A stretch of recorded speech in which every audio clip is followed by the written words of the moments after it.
These are the Auray LMS-335 studio monitor stands. They come in a pair, unlike many premium studio monitor stands that are sold individually, so keep an eye on that if you're shopping for them for the first time.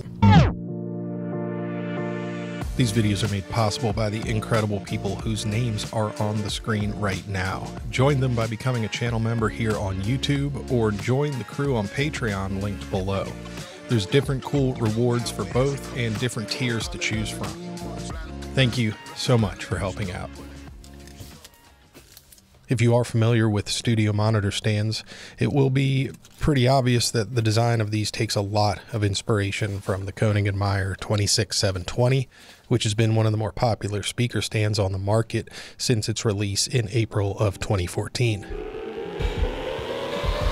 I should have dug a bit deeper before ordering these to find all that out first, though I don't think the 26720 would have been tall enough for what I'm doing, but they do have the 26740, and that goes up to 56 inches and would be perfect for standing desk situations as well. Those run just over $400 a pair in the US right now though, so I'm not sure I would have been super excited to drop that kind of money on speaker stands just at the moment.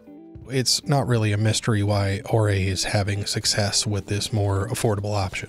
For home studios, small businesses, or schools on a budget, studio monitor stands can be a really tough place to justify the extra expense. Lots of time these might be put in one place and they'll stay there for years without even being touched. So let's look at the specs and see how these do. Minimum height on this set is 35 inches or 88.9 centimeters. The K&M is 26.7 inches minimum. Max height is all the way up at 58.5 inches or 148.6 centimeters. And the K&M there is a 44.8 inch max. So these do go a bit taller. They're also a steel construction with a 9 by 9 inch or 22.9 by 22.9 centimeter square plate on top. These stands weigh just under 11.5 pounds. And the legs each extend out from the center column about 12 inches, meaning that in use you'll need a space about 2 feet wide and 2 feet deep to accommodate the base. Assembly on these is pretty simple, though the quality control is a little bit on the loose side leaving the factory. There were two notable issues with the set that I received. The first is that the nylon lock nuts that are provided with the kit are pretty poor quality, and one of them just simply doesn't tighten all the way down. That leaves the affected leg pretty loose and kind of shaky, which leads the stand to be a little wobbly, which you'd have to assume will only get worse with time and continued use. Now that's only a 36-cent lock nut, but it's an inconvenience to have to identify what type of lock nut it is and then go to the hardware store and replace it. It also calls attention to the max load rating. That's 90 pounds for these stands from the manufacturer. And that just seems unusually optimistic and honestly a little bit difficult to believe, so maybe that is a typo. For comparison, the K&M 26720 has a max rating of 77 pounds. So you can make the call, but I would be pretty nervous putting 90 pounds on these stands. If you have tall carpet or uneven floors, I also wouldn't expect this style of stand to be the best choice for heavier loads or just in general with taller carpet, as there really isn't much ground clearance on the legs or feet themselves.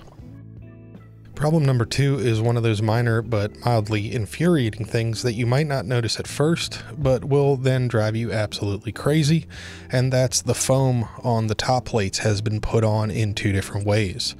On one, the foam runs parallel to the edges that have the lip rolled over, and on the other, it's perpendicular.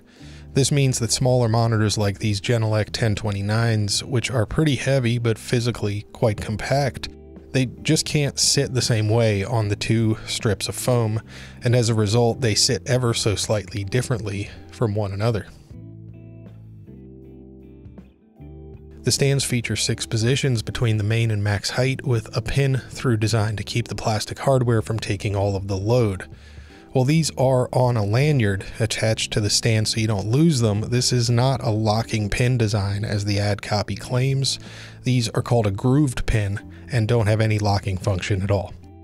In the box you also get some nice chunky hook and loop strips to help manage the cables down the stand's upright. Unlike the German counterpart of this stand, there is no provision with the Auray stands to route the cables through the center column. It could be done, but it would require drilling pretty sizable holes to pass IEC, power, and XLR signal connections through both ends, and that's something you'd probably rather be done at the factory before these are painted. The foam strips being different and one stand not being 100% level might have been a deal breaker if I had noticed them before finishing assembling both stands, but that's how it goes these days, right? The thought of disassembling and shipping something like this back and waiting another week for something more expensive to arrive, I'm not going to deal with that. I'll use this pair for these small lightweight monitors for now, but for anything bigger in the future, I won't think twice to pay up for the K&M. Their quality and finish is just a level above what's going on with these, and like budget microphone stands, you never really save any money in the long run because you're going to break them and have to go shopping again. So let us know in the comments what you think. What do you use for monitor stands at home or at work? I might just go with a C-stand or something else from the lighting and grip world instead in the future. The build would be much better and they'd be far more versatile if you ever wanted to use them for something else. I'm looking forward to hearing your thoughts on these budget stands and what you think is a better option out there. Thanks for watching.